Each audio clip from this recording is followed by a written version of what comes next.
Na semana passada, quase 200 homens mantidos em situação análoga à escravidão foram resgatados em Bento Gonçalves, no Rio Grande do Sul. Eles tinham sido contratados por uma empresa que presta serviços terceirizados para vinícolas na região e eram submetidos a condições degradantes de alojamento e trabalho, além de violências recorrentes. A nossa fiscalização apreendeu no local uma máquina de choque elétrico, né, e esses sprays de pimenta, spray paralisante, que eram usados, segundo os relatos, contra os empregados, contra os trabalhadores que reclamavam das condições. Então, uma situação assim escandalosa, né, de tratamento das pessoas. De acordo com os relatos feitos ao Ministério do Trabalho, alguns dos homens afirmam terem sido agredidos com pedaços de vassoura e até spray de pimenta. Um deles disse que havia uma ordem para matar os trabalhadores baianos, referência àqueles que vinham da região do Nordeste. Vigilantes armados também impediam que eles deixassem os alojamentos fora do horário de trabalho.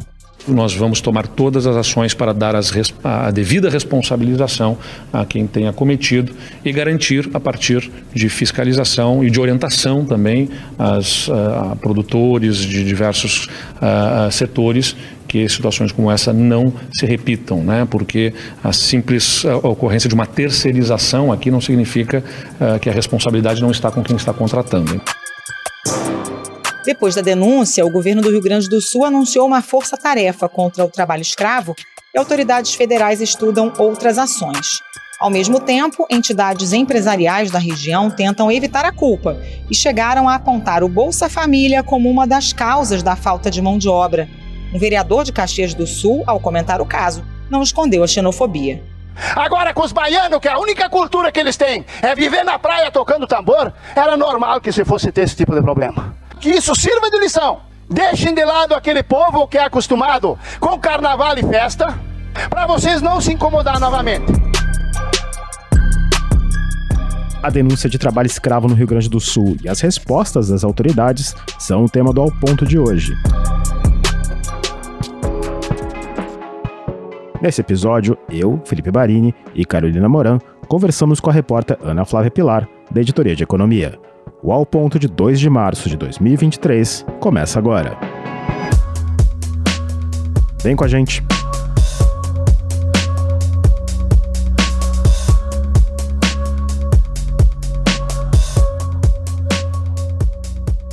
Ana Flávia Pilar, essa denúncia pegou em cheio uma das principais áreas de produção de vinho no país, né? Explica pra gente o que é que os fiscais do Ministério do Trabalho e a Polícia Federal encontraram em Bento Gonçalves, no Rio Grande do Sul.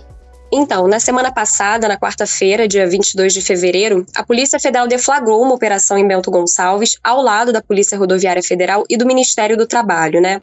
Essa ação ela foi motivada pelo depoimento de alguns trabalhadores que tinham conseguido fugir do alojamento da empresa para a qual eles trabalhavam, que agora a gente sabe que é a Fênix, e procuraram a sede da PRF em Porto Alegre. Segundo o Ministério do Trabalho, mais ou menos 215 pessoas foram encontradas no local, né, no alojamento onde eles moravam, onde eles dormiam, e abrigadas em um prédio cedido pela Secretaria Municipal de Esportes. Todos esses trabalhadores foram ouvidos individualmente, até que se chegou ali um total de 206 pessoas em condição de trabalho exploratório. E toda a fiscalização, na verdade, constatou as denúncias que já haviam sido feitas, né? No lugar foram encontradas apenas 4 privadas que atendiam ali cerca de 200 trabalhadores. Eles viviam amontoados em várias beliches, divididos em quartos pequenos, sem manutenção qualquer ou limpeza, né? Os quartos estavam muito sujos e também foram apreendidos uma arma de choque e um spray incapacitante, né? Um spray para visão, para vista. Os funcionários disseram que eles estavam sem receber os salários, eles tinham jornadas exaustivas de trabalho e eram agredidos constantemente. O único valor ao qual eles tiveram acesso, na verdade, era um crédito que seria descontado no final dos 45 dias de trabalho. De acordo com a Polícia Federal, eles eram recrutados no Nordeste, mas principalmente na Bahia, né? Os depoimentos que a gente teve acesso no Globo eram todos de trabalhadores baianos e, segundo os relatos, eles recebiam comida imprópria para consumo, só podiam comprar produtos em um único estabelecimento, tinham esse desconto salarial e os preços eram elevadíssimos, né? Eles não tinham muita opção porque muitos itens básicos não eram fornecidos pelo empregador. Ana, aproveitando esse gancho, você escreveu na sua matéria no Globo que você teve acesso aos relatos dos trabalhadores resgatados e além dessas condições totalmente insalubres, alguns deles relataram também violência, né, com spray de pimenta e até cabo de vassoura. Isso, eu li o depoimento de 6 trabalhadores que foram feitos ao Ministério do Trabalho e todos os trabalhadores corroboram a mesma história, né? Todos eles são homens, alguns têm alguns têm ainda 20 anos de idade e trazem relatos muito, muito tristes, assim, muito tocantes sobre o cotidiano de trabalho na Fênix. O caso do trabalhador que foi agredido, que você citou, ele levou mordidas no ombro, choques elétricos, cadeiradas nas costas, ele foi espancado e isso acabou motivando a fuga, né? Na terça, três homens decidiram gravar um vídeo, 3 trabalhadores, onde eles apareciam denunciando a alimentação que era o padrão ali do lugar, né? Arroz, feijão e frango que eles dizem que eram estragados e tinham um cheiro forte, um cheiro ruim. A pretensão era enviar esse vídeo no grupo da empresa no WhatsApp, né? Então eles enviaram, saíram para o expediente e quando retornaram já eram esperados por 5 homens, que todos eles chamam de capangas, né? Capangas do empresário, capangas do chefe. E esses homens deram início a uma série de agressões. Nos depoimentos, os homens, os trabalhadores, no caso, dizem que depois desse dia eles resolveram fugir. Foi ali que a decisão foi tomada, né? Eles pularam 2 metros da janela do quarto, de um dos quartos até a laje. Chegando na laje, eles se jogaram diante de mais 5 metros. E daí eles caíram no jardim, o que acabou amortecendo a queda, né? E evitando outros ferimentos. Todos os 6 homens dizem que não receberam nenhum salário, eles só tinham esse crédito de R$400 para gastar no mercadinho do dono da empresa, que cobrava preços abusivos. Assim, a título de exemplo, um biscoito água e sal, um pacote de biscoito água e sal custava R$15. Então esses homens eles eram obrigados a comprar itens pessoais nesse mercadinho, como sabonete, papel higiênico, pasta de dente, enfim, porque eles não eram fornecidos pelo empregador, né, esses itens. Todos os dias a gente amanhece já com o pensamento de ir pra casa, mas não tem como uma pessoa ir pra casa, porque eles não veem, eles prendem a gente de uma forma que ou a gente fica, ou se não quiser ficar, vai morrer. Se a gente quiser sair, quebrar o contrato, você sai sem direito a nada, nem áreas trabalhar. Medinho, sem passagem, sem nada, então nós é forçado a ficar trabalhar mesmo. Alguns dos homens relatam ter contraído empréstimos com outras pessoas, né, esses funcionários mais próximos do empresário, né, que seriam os capangas, para conseguir manter os pagamentos. E os juros eram de 50%. Então tem relatos, às vezes, da pessoa ter tido que pagar ainda R$300 adicionais no final dos 45 dias de trabalho. Outro caso impressionante foi de um trabalhador que relatou ter desmaiado durante a colheita. Ele foi levado de carro a um hospital próximo por um funcionário da empresa, mas na volta ele teve que caminhar os 4 quilômetros a pé, sozinho. E um outro viu 2 colegas se esfaquearem durante o expediente, né, num dia habitual, e no dia seguinte todos estavam trabalhando normalmente, ou seja, não teve nenhuma advertência ou cuidado para manter aquele conflito ali apaziguado, separar os trabalhadores, talvez. Então, realmente foram constatadas uma série de abusos recorrentes nas dependências da empresa. E vale dizer também que, em um primeiro momento, a informação era de que esses trabalhadores eles estavam vinculados à Oliveira e Santana. Depois, o Ministério do Trabalho ele explicou que, na verdade, os trabalhadores eram vinculados a uma empresa chamada Fênix Prestação de Serviços, que era administrada por um dos antigos sócios da Oliveira e Santana. A Fênix ela fornecia mão de obra terceirizada para vinícolas, como a Aurora, a Salton e a Cooperativa Garibaldi, mas não somente, porque parte dos trabalhadores também atuava nas propriedades de outros pequenos produtores, né? Segundo o Ministério do Trabalho, por exemplo, uma das vinícolas tinha terceirizado apenas 14 trabalhadores, que trabalhavam ali na colheita de uvas. A empresa anterior, a Oliveira e Santana, ela já tinha assinado um termo de ajuste de conduta por conta de outras fiscalizações e não tinha nenhum funcionário contratado, segundo o Ministério. A Fênix, ela surgiu depois e é essa empresa que está sendo acusada, administrada pelo empresário Pedro Augusto Oliveira Santana, né, que chegou a ser preso, mas foi liberado por pagar uma fiança ali de R$40 mil, mais ou menos. Ou seja, por tudo isso que você falou, esses relatos não mostram que eram apenas um alojamento em más condições, mas sim um cárcere privado, típico de ambientes onde há trabalhadores em situação análoga à escravidão, né?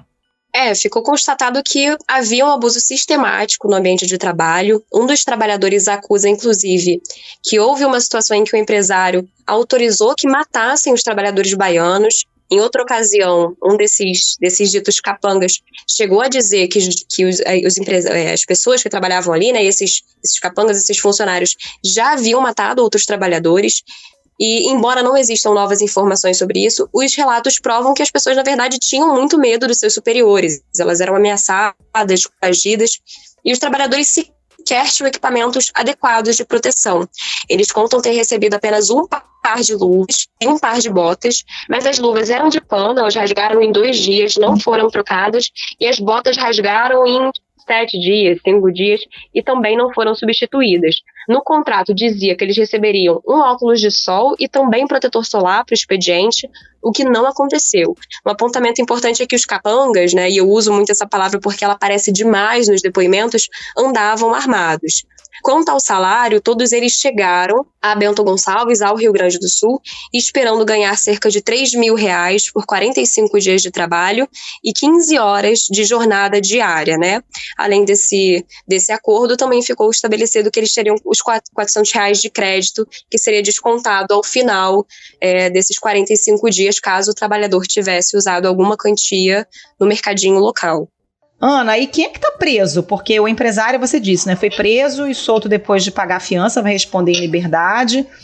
Tinha essas outras pessoas que eram chamadas de capangas, alguns se apresentavam inclusive como policiais. Quem são essas pessoas? O que os investigadores já sabem sobre esse empresário e sobre os outros homens que estavam ali também no dia a dia com esses trabalhadores em situação análoga à escravidão? Então, na verdade, as investigações elas ainda estão tentando chegar nessas outras pessoas que estavam vinculadas ali ao cotidiano de trabalho. Então, não somente os capangas, mas outras pessoas que poderiam ter conhecimento da situação, mas não agiram para coibir as situações, as agressões que aconteceram, né?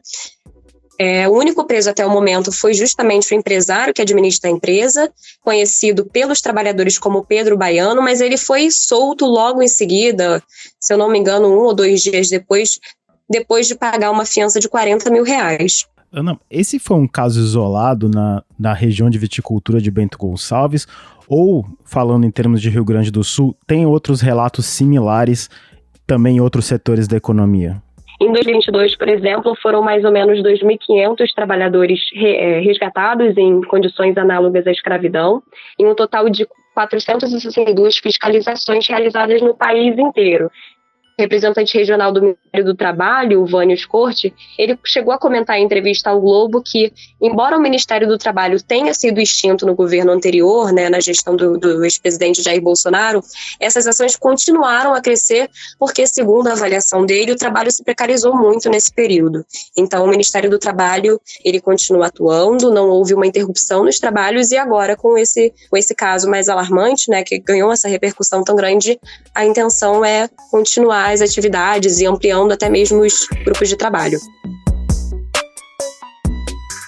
Para o chefe da Divisão de Fiscalização para a Erradicação do Trabalho Escravo do Ministério do Trabalho e Emprego, o auditor fiscal do trabalho Maurício Krepsky, o resgate ele não acaba somente quando essa pessoa é resgatada, retirada desse local de exploração, né? Ele tem por finalidade também cessar essa violação de direitos, reparar os danos causados no âmbito do trabalho, né? E promover também o devido encaminhamento dessas vítimas, que elas precisam ser acolhidas pela assistência social.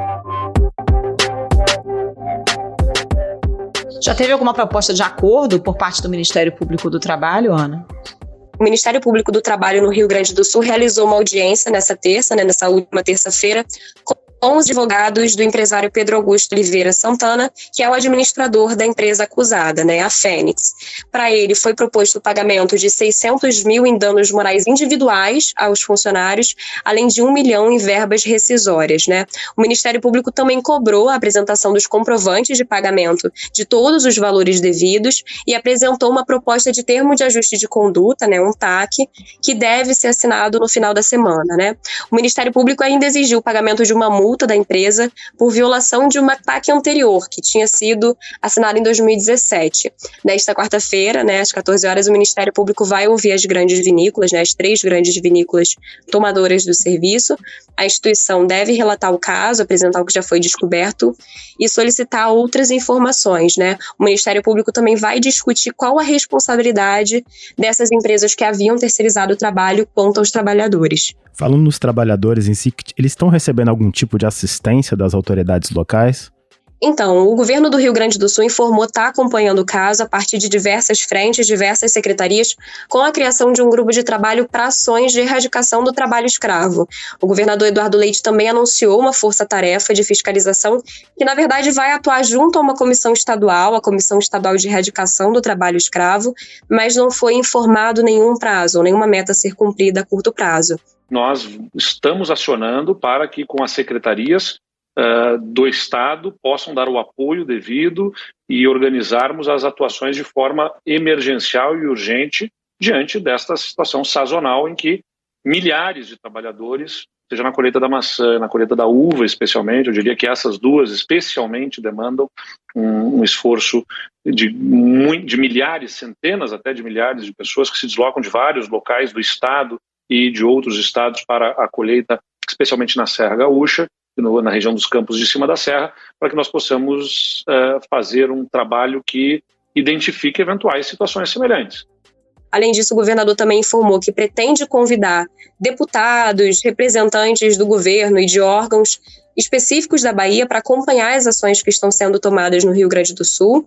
Segundo o Eduardo Leite, 194 trabalhadores retornaram para o seu estado natal, enquanto os outros decidiram permanecer no estado, mas todos eles são acompanhados, O Eduardo Leite ainda disse que o governo está apurando uma eventual participação de servidores da Brigada Militar no caso, já que havia relatos dos trabalhadores de que alguns dos funcionários mais próximos do empresário e dos capangas, digamos assim, estavam sempre armados, andavam armados, mas que as informações sobre esse episódio particular, sobre essa investigação em particular, ainda são preliminares. Por parte do governo federal, o ministro dos Direitos Humanos e Cidadania, Silvio Almeida, convocou uma reunião extraordinária sobre esse caso. A Agência de Promoção das Exportações também já anunciou algumas medidas. O que já tem de concreto, Ana? Então, o Silvio Almeida convocou uma reunião da Comissão Nacional de Erradicação do Trabalho Escravo para o próximo dia 13, dia 13 de março. E essa comissão, na verdade, ela representa uma esfera governamental, oficial de acompanhamento. Ela monitora, coordena todas as ações voltadas à erradicação desse problema. Segundo o Silvio de Almeida, a pretensão é articular as ações mais imediatas para garantir o suporte a todos os trabalhadores, mas acompanhar o caso na esfera criminal e trabalhista, A Secretária Nacional de Promoção e Defesa dos Direitos Humanos, a Isadora Brandão, ela já adiantou que a equipe do Ministério está trabalhando em uma possível revisão, um possível novo Plano Nacional de Erradicação do Trabalho Escravo, já que o primeiro foi publicado lá em 2003. Então, até agora, isso é o que a gente já sabe de medidas tomadas pelo Ministério dos Direitos Humanos e Cidadania.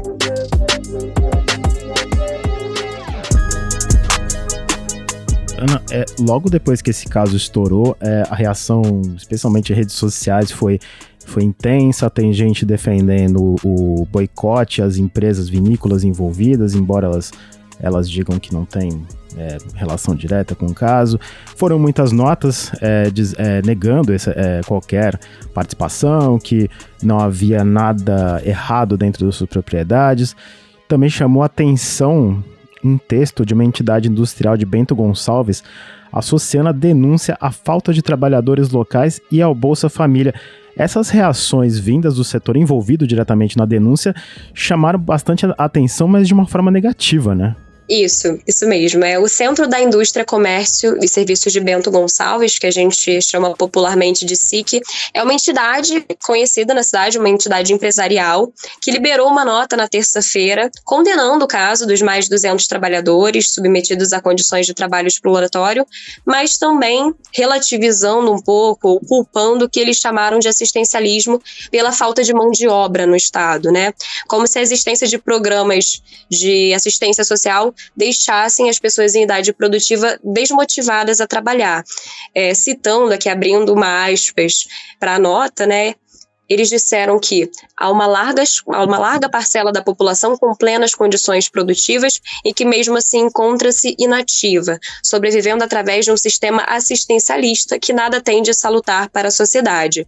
Um ponto importante é que o Globo procurou as vinícolas para saber se elas eram associadas ao SIC e nós tivemos retorno apenas da cooperativa Garibaldi, que afirmou que não está associada a essa entidade. As demais não retornaram. Mas a nota pegou tão mal que acabaram até tirando ela do ar, né? Isso, na própria terça-feira a gente foi checar algumas outras informações, até diante de alguns questionamentos que surgiram para ler a nota completa, enfim, e ela já não se encontrava disponível no domínio. Isso poucas horas depois do caso começar a ser comentado nas redes sociais. Então, realmente, foi muito mal visto na internet, por pessoas relacionadas à assistência social, a políticas governamentais, né? A nota não correu muito bem, foi muito criticada na internet. E para completar, né, Ana, tivemos também uma fala super xenofóbica de um vereador de Caxias do Sul, dizendo que baiano só sabe ficar na praia, que é uma mão de obra que não deve ser contratada lá pelos empresários da região vinícola do Rio Grande do Sul, enfim. Uma fala que está repercutindo muito nas redes sociais, inclusive entre autoridades também, né? Na verdade, ele até se referiu de uma forma mais geral às pessoas nordestinas, porque ele chega a usar a expressão aquela gente lá de cima, entre aspas.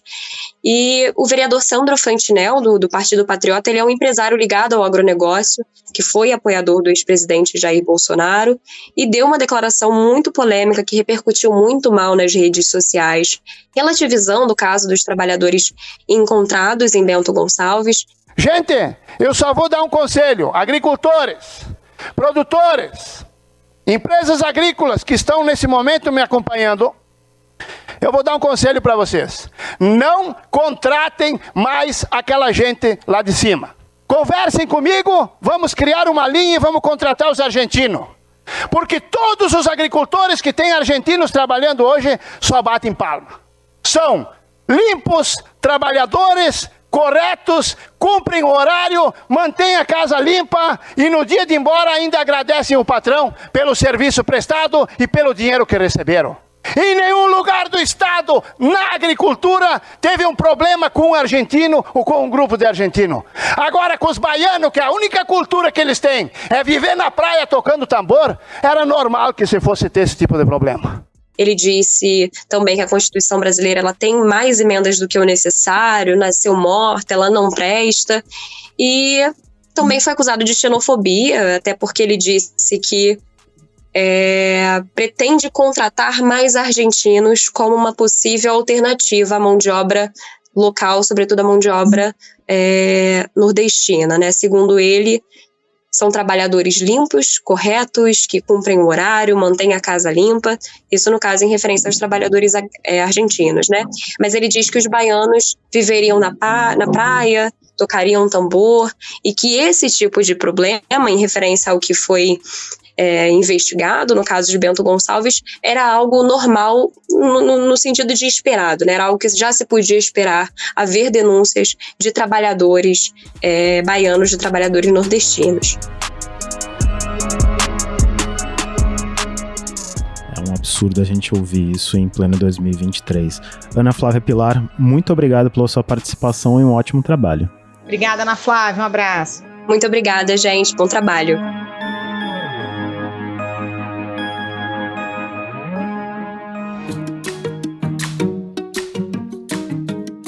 Esse foi o Ao Ponto de hoje, o podcast diário da redação do Globo. Nessa conversa a gente conta com a participação de toda a equipe do jornal, as mesmas pessoas que levam até você informação e análise de qualidade todos os dias. Quer saber mais? Assine o Globo. Acesse assineglobo.com.br e confira todas as notícias e reportagens especiais. A edição foi de João Guilherme Lacerda. Até mais. Até mais.